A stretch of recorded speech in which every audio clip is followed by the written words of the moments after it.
지난 33년간 매일 아침 거울을 보면서 나 자신에게 묻곤 한다. 오늘이 내 인생의 마지막 날이라면 그래도 오늘 하려던 일을 하고 있을까 하고 말이다. 연달아 아니오라는 대답이 며칠 계속 나올 때는 뭔가 변화가 필요한 때라는 사실을 깨달았다. 스티브 잡스. 여러분은 어떤가? 그럼에도 불구하고 오늘 하려던 일을 계속 하겠는가? 여러분은 무한한 성취감을 주는 일자리를 절대로 찾지 못할 것이다. 그러므로 성취감을 목표로 하지 않겠다. 이 책의 목표는 시간으로부터 자유로워지면서도 수입은 저절로 생기게 하는 것이다. 스텝 1. 적게 일하고도 많이 벌 수 있다. 당신이 절대로 실패할 리가 없다면 어떻게 하겠는가? 당신이 세상의 나머지 사람들보다 10배나 더 똑똑하다면 어떻게 하겠는가? 성공의 정의를 바꿔라. 당신은 뉴 리치인가 일의 노예인가? 뉴 리치란 자신을 위해 일하며 일하고 싶을 때 일한다. 일찍 또는 젊어서 은퇴한다. 갖고 싶은 모든 것을 산다. 직원보다는 관리자가 되어 책임을 맡는다.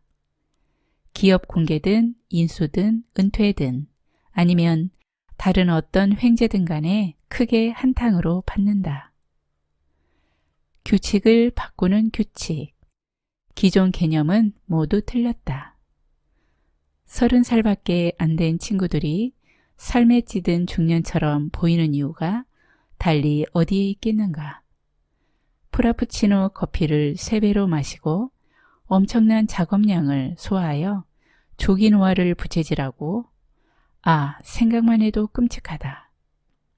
살아남기 위해서 활동과 휴식을 적절히 하는 건 필수다. 능력과 흥미와 정신적 지구력은 모두 늘어났다 줄어들었다 하기 마련이다. 그러므로 그에 맞춰 계획을 짜야 한다.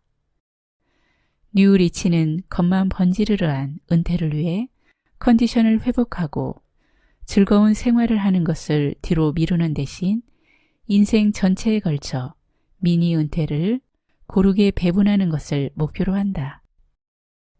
당신이 가장 효과적일 때만 이래야 삶은 더 생산적이고 즐겁다.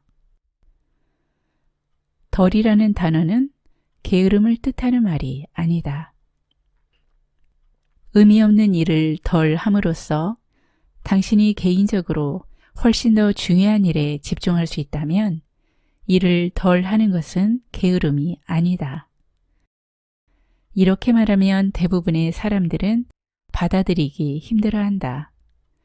왜냐하면 우리의 문화는 개인적 생산성보다는 개인적 희생에 대해 포상하는 경향이 있으니까. 그래서 시간적 기여를 통해 평가하려 든다. 더 많은 시간 일한다는 건 자긍심을 더 갖게 하고 윗사람과 주위 사람들로부터 입지를 더욱 강화한다는 것과 같은 의미이다. 뉴 리치는 사무실에서 보내는 시간이 적음에도 그의 동료 12명보다 더 중요한 성과를 낼 수 있다. 중요하지도 않은 이메일이나 잡무를 처리하느라 컴퓨터 앞에 오래 앉아있지 마라. 바쁜 것보다 생산적인 것에 초점을 맞추자. 적당한 타이밍이란 없다. 언젠가 나는 어머니에게 물은 적이 있다. 첫 아이인 나를 언제 가질지 어떻게 결심했냐고. 대답은 간단했다. 그건 우리가 원하는 것이었고 미룰 이유가 없다고 생각했지. 아기를 가질 적당한 타이밍이란 없단다. 바로 그렇다. 가장 중요한 것은 모든 일에서 타이밍이란 놈은 항상 제멋대로이다. 언젠가라는 말은 당신이 꿈만 꾸다가 생을 마감하게 할 병이다. 찬반 양론 리스트를 만들어 문제를 해결하는 것 또한 나쁘기는 마찬가지이다. 당신에게 어떤 일이 중요하고 결국에는 그 일을 원한다면 지금 바로 시작하라. 그리고 중간의 방향을 수정하라. 허락이 아닌 용서를 구하라. 어떤 것이 당신 주변 사람들을 망쳐버릴 일만 아니라면 일단 시도한 후에 해명하라. 사람들은 실제로 일이 일어난 후에 받아들일 수 있는 것도 일어나기 전에는 거절하려는 경향이 있다. 사람들은 당신이 일을 시작하기 전에 그만두게 만드는 것은 쉽게 하지만 일단 진척되는 일을 방해하는 데는 망설이는 법이다. 문제아가 되는 것도 잘하고 진짜 말아먹을 경우 미안하다는 말도 잘 하도록 하라. 강점을 강조하되 약점을 고치지도 마라. 대부분의 사람들은 몇몇 가지 일은 잘하지만 나머지 일에서는 완전히 엉망이다. 갑옷의 모든 틈새를 고치려고 하는 대신 강점을 강화하는 게 훨씬 더 수지맞고 재미있다. 강점을 활용해 성과를 몇 배로 올릴 것이냐, 아니면 아무리 노력해봐야 그저 그런 수준의 약점을 고쳐 나갈 것이냐 사이의 선택이다. 약점을 고치려고 애쓰느니 당신이 가진 최고의 무기를 더 잘 활용하는 쪽에 초점을 맞춰라. 최악의 인생 시나리오는 하느냐 마느냐, 시도하느냐 안 하느냐, 자신이 용감하다고 생각하든 않든 대부분의 사람들은 하지 않는다. 누구에게나 불확실성과 실패의 가능성은 어둠 속에서 나는 무서운 소리와 같다. 따라서 사람들은 대개 불확실성보다는 불행을 선택한다. 나 또한 이 세상 다른 사람들만큼이나 불안하고 겁도 났다. 4년 전 우연히 간단한 해결책을 알게 되었다. 당시 나는 한 달에 7만 달러 정도를 벌었다. 그 돈으로 뭘 해야 할지 알 수 없을 만큼 많은 돈이었는데도 전보다 훨씬 더 불행한 최악의 상태였다. 시간도 없었고 일은 죽도록 많았다. 나는 회사를 차려놓았지만 그걸 파는 건 가능성이 없어 보였다. 이런 나는 덫에 걸린 듯했고 동시에 바보처럼 느껴졌다. 어떻게 하면 일 중독의 마수에서 벗어나 15시간씩 일하지 않으면 회사가 산산조각 날이라는 두려움에서 탈출할 수 있을까? 나는 여행밖에 없다라는 결론을 내렸다. 그래, 전 세계를 돌아다니며 1년간 안식년을 갖는 거다. 처음에는 내 책임 회피적인 환상여행이 절대로 해결책이 아니라는 끝없는 이유를 댔다. 6개월 동안 수치심과 당혹감과 분노로 흔들리는 게 당연한 거라고 느꼈다. 돌이켜보면 이 시기는 분명 가장 생산적인 시간 중 하나였다. 내 여행 때문에 생길 수 있는 최악의 것, 내가 가장 끔찍하게 여길 악몽 같은 미래는 어떤 게 있는지 꼽아볼까? 최악은 틀림없이 내가 해외에 있는 동안 사업이 망할 수도 있다는 것이다. 내 사업은 문을 닫게 되고 재고는 선반 위에서 썩어나간다. 은행 잔고는 바닥날 것이고 차고 속의 내 차와 오토바이는 분명 도둑 맞을 것이다. 내가 길 잃은 개에게 음식물 찌꺼기를 먹이는 동안 누군가 높은 발코니에서 내 머리 위에 침을 뱉을 것이고 그 때문에 놀란 개는 내 얼굴을 정통으로 물어버린다. 오 신이시여, 인생은 잔인하고 냉혹합니다. 그러자 재미있는 일이 벌어졌다. 나 자신을 불행하게 만들겠다는 불굴의 목표 속에서 나는 뜻하지 않게 거꾸로 행동하기 시작했다. 내가 가진 악몽이자 최악의 시나리오를 정의함으로써 막연한 불안과 모호한 걱정거리로부터 빠져나오게 되자 나는 여행에 대해 전만큼 걱정스럽지 않았다. 그렇게 해서 나는 여행을 계속하기로 마음먹고 유럽행 편도 비행기표를 샀다. 나는 모험을 계획하기 시작했으며 나의 육체적, 심리적 짐을 벗어버렸다.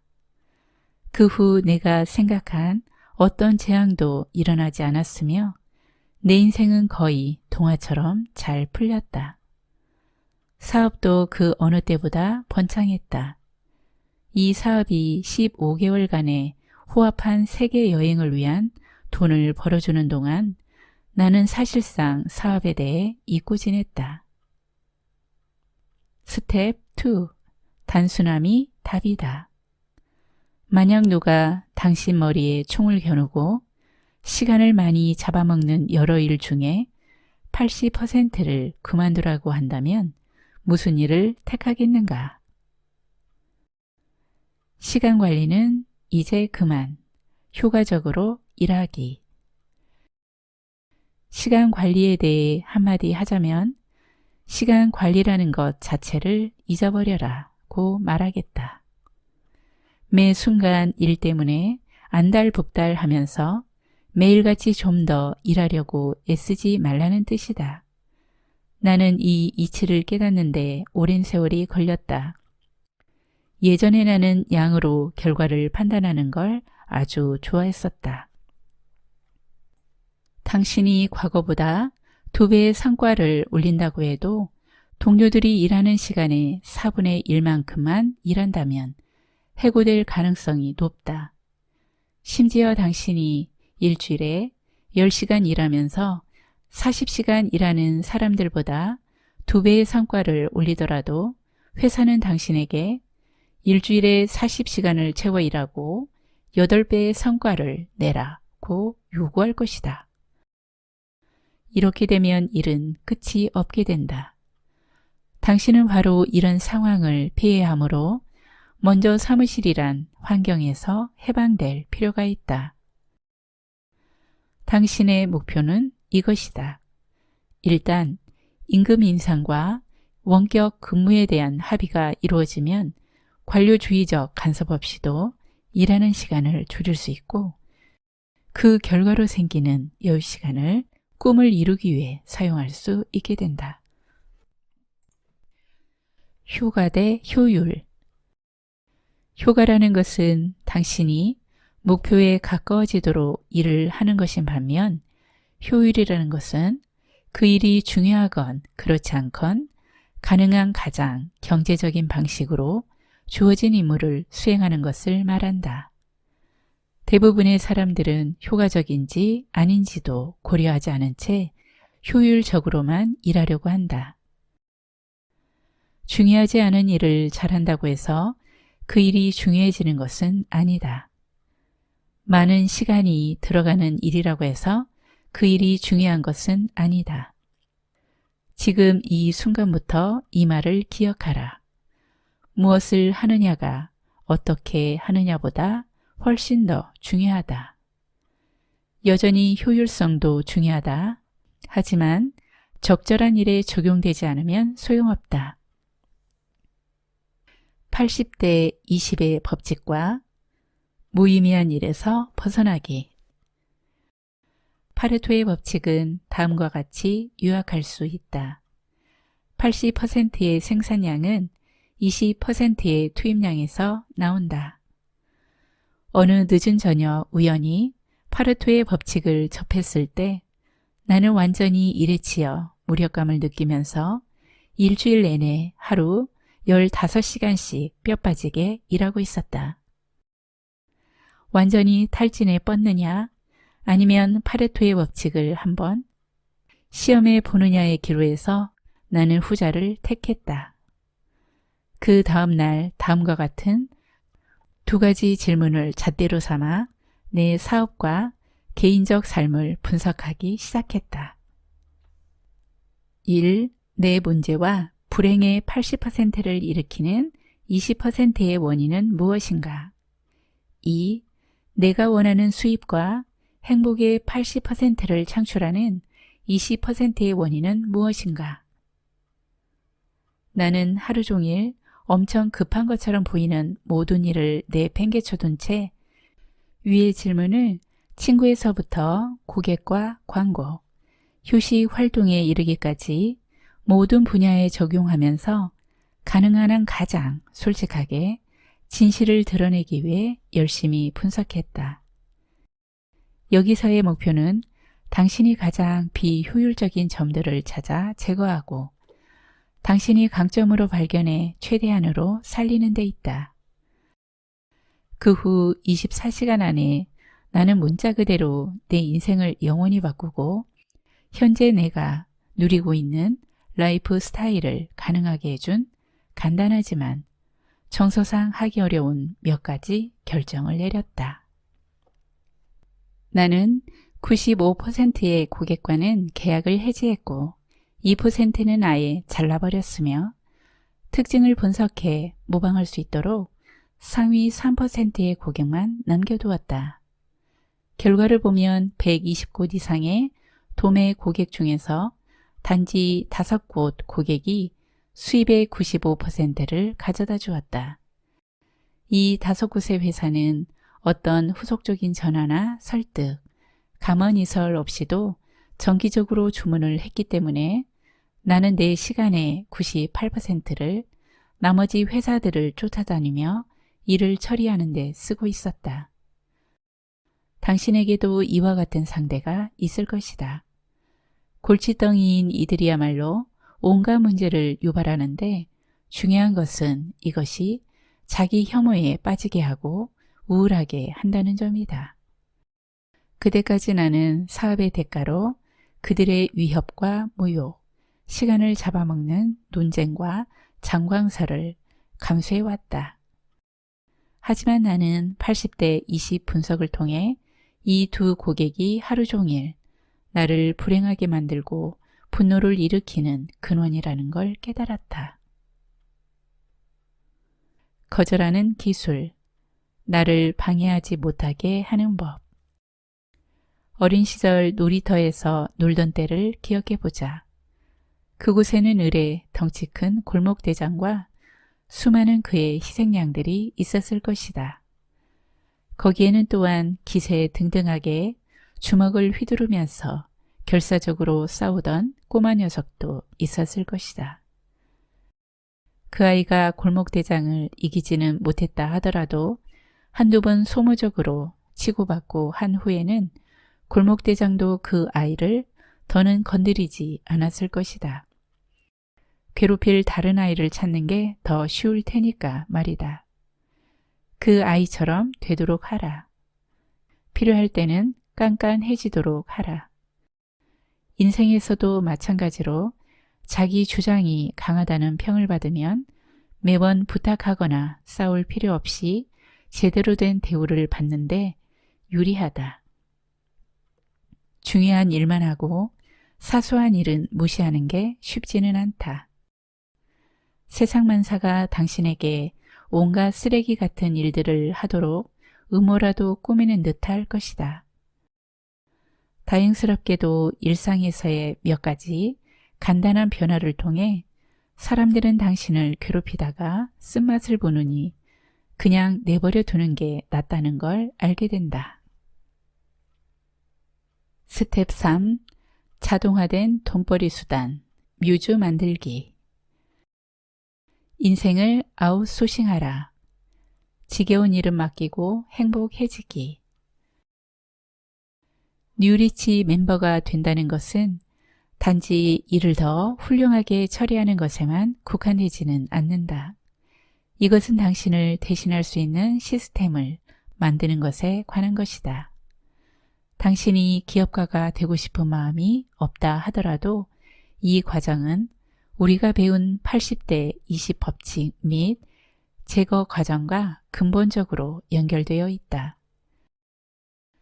즉, 당신을 대신할 누군가를 훈련시켜 당신 일정에 남아있는 불필요하거나 중복된 부분을 제거해 초정제된 일련의 규칙을 만들어낸다는 것이다. 누군가에게 돈을 주고 그 일을 시키는 순간 중요하지 않는 업무로 시간만 질질 끄는 상황은 사라지게 된다. 비용 면에서는 어떨까? 답은 간단하다. 당신의 목표는 더 중요하고 더 잘하는 일에 집중하기 위해 시간의 속박에서 벗어나는 것이기 때문이다. 다른 사람이라면 시간당 10달러에 해줄 일을 시간당 20에서 25달러인 당신의 시간을 써야 한다면 이것은 간단히 말해 자원을 낭비하는 꼴이다.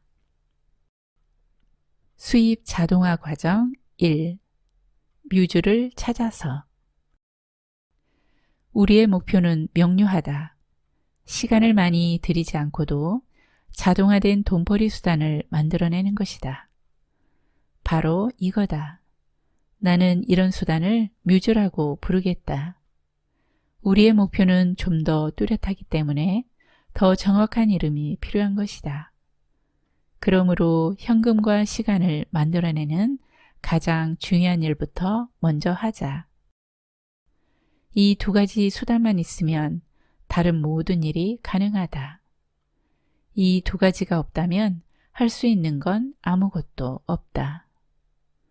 1단계, 접근하기 좋은 틈새 시장을 골라라. 수요를 창출하는 것은 쉬운 일이 아니다. 차라리 수요가 있는 곳에 제품을 채워 넣는 것이 훨씬 더 쉽다. 제품을 개발하고 나서 그것을 팔 사람을 찾지는 마라. 시장을 찾고 나서, 다시 말해, 고객을 결정하고 난 다음에 그들을 위한 제품을 개발해야 한다. 2단계, 제품을 먼저 브레인스토밍 하라. 당신이 가장 잘하는 두 분야의 시장을 골라라. 단, 그 시장은 전문 잡지를 끼고 있어야 하고 잡지 전면 광고 비용이 5,000달러를 넘지 않아야 하며 독자 수는 적어도 1만 5천 명 이상 되어야 한다. 이제 우리는 이 두 시장을 염두에 두고 브레인스토밍을 하거나 제품을 찾을 것이다. 여기서의 목표는 돈은 한 푼도 쓰지 않으면서 조건에 맞는 제품 아이디어를 떠올리는 것이다. 3단계에서는 제품을 생산하는 데 돈을 쓰기 전에 그 제품을 위한 광고를 만들고 실제 고객들로부터 반응을 테스트하게 될 것이다. 수입 자동화 과정 2. 뮤즈 테스트하기. 미국의 경우 매년 출판되는 19만 5천 종의 책들 중에 5%도 안 되는 책만이 5,000부 이상 팔린다. 수십 년 동안의 경험을 쌓은 발행인과 편집인들의 조직도 성공하기보다 실패하는 경우가 더 많은 것이다. 무엇이 문제인지 아는가? 아무도 그것을 원하지 않았다는 점이다.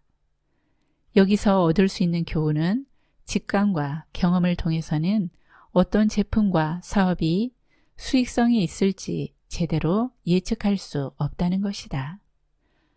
상업적 가능성에 대한 정확한 지표를 얻으려면 사람들에게 이런 제품이 있다면 사겠느냐고 물어볼 게 아니라 그들에게 사달라고 요청하라. 수입 자동화 과정 3. 경영은 필요 없다. 대부분의 사업가들이 자동화를 목표로 사업을 시작하지는 않는다. 경영 서적 등에서 볼 수 있는 모순적 조언은 주로 인적 요소를 어떻게 다룰 것인가 하는 직원 관리와 관련이 있다. 나는 몽땅 없애버림으로써 문제를 해결하라고 말하겠다. 즉, 인적 요소를 없애라는 것이다. 일단 당신이 팔리는 제품을 가지고 있다면 이제는 그 자체로 운영되고 자율 조정이 가능한 사업 구조를 설계할 때이다. 나는 모든 일이 나를 거쳐야만 하는 요금 징수소 같은 역할을 하는 게 아니다. 내 역할은 길가에 서 있다가 필요하면 끼어드는 경찰관과 더 비슷하다. 그리고 나는 아웃소싱 업체들이 보내주는 자세한 보고서를 이용하여 톱니바퀴들이 의도한 대로 돌아가고 있는지 확인한다. 스텝 4. 원할 때 일하고 살고 싶은 곳에서 산다. 만약 당신이 심장마비에 걸려서 상사가 동정심을 보인다고 가정할 때 당신은 4주 동안 어떤 식으로 원격 근무를 할 수 있겠는가? 사무실에서 탈출하는 법. 원하는 곳에서 일한다. 속박에서 벗어나는 비결은 간단하다. 허락을 구하는 대신 나중에 용서를 빌면 된다. 내 인생의 30년 동안을 여행 한번 못하고 보냈다. 그러니 지금 좀 하면 왜 안 되는가? 이것이야말로 모든 사람들이 자문해야 하는 것이다. 도대체 왜 지금 하면 안 되는가? 구속에서 벗어날 적당한 힘을 기르기 위해서 우리는 두 가지 일은 해야 한다. 업무 측면에서 원격 근무가 가져올 이익을 보여주는 동시에 원격 근무 요청을 거절하면 얼마나 값비싼 대가를 치러야 하고 고통스러워지는지 알게 해야 한다. 1단계, 회사가 당신에게 투자하게 만들어라. 2단계, 회사 밖에서 오히려 성과가 향상된다는 사실을 증명하라.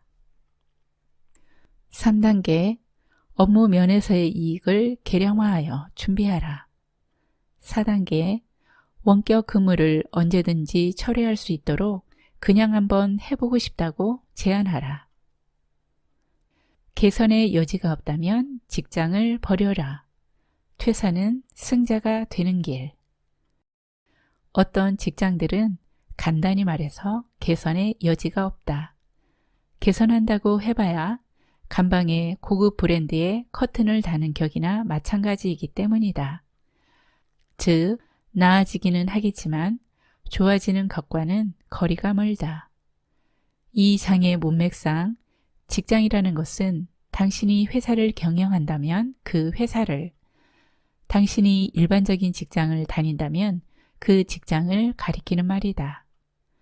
나는 3군데 직장에서는 자진해서 그만두었지만 나머지 직장에서는 모두 해고되었다.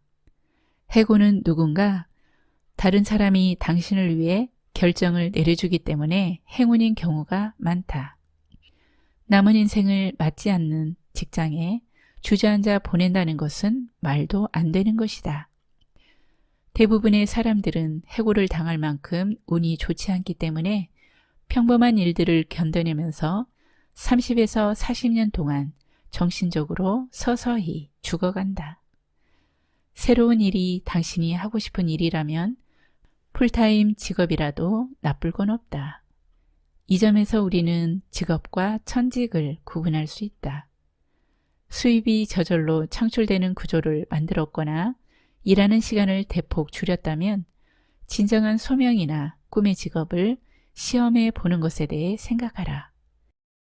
이것이 바로 내가 이 책을 통해 한 일이다. 이제 나는 2시간 동안 마약상에 대해 사람들에게 설명을 늘어놓는 대신 작가라고 당당히 말할 수 있다. 어렸을 때 뭐가 되고 싶었나?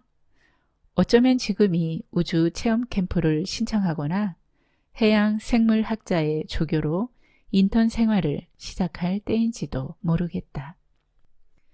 어린 시절의 흥분을 되찾는 것은 불가능하지 않다. 사실 꼭 필요한 일이다. 당신을 망설이게 하는 속박 혹은 핑곗거리는 이제 없다. 오늘 라라의 행복 책방에서는 나는 4시간만 일한다와 함께 했습니다. 이 책의 저자인 팀 페리스는 미숙아로 태어나 생존 가능성 10%라는 진단을 받고도 살아남았고 SAT 점수가 평균보다 40%나 낮았는데도 프린스턴 대학에 진학합니다. 그 후 하루 14시간씩 일하고도 해고되기도 하고 창업한 회사가 한 달에 4만 달러라는 만족스러운 수입을 안겨줬으나 하루 12시간씩 일해야 하는 상황도 맞습니다. 견디다 못해 완전히 새로운 일과 삶의 방식을 창출하기 위한 전략을 짭니다. 그 후 일주일에 4시간만 일하고도 한 달에 4만 달러를 버는 신기한 일이 벌어집니다. 살고 싶은 곳에서 살고 일하고 싶을 때 일하면서요. 지금은 프린스턴 대학에서 기업가 정신을 강의하며 성공적인 작가와 투자자의 길을 걷고 있습니다. 여러분은 어떠신가요? 여러분의 삶에 도움되는 정보 많이 얻으셨나요? 저는 이 책을 읽으며 좀 더 구체적이고 실천적으로 살아야겠다는 생각이 들었습니다. 막연한 긍정은 그저 꿈으로만 그칠 테니까요. 80대 20의 법칙에 따라 삶을 정돈하는 것은 정말 중요하다는 생각도 들었고요. 여러분에게도 도움이 되는 시간이었기를 바랍니다.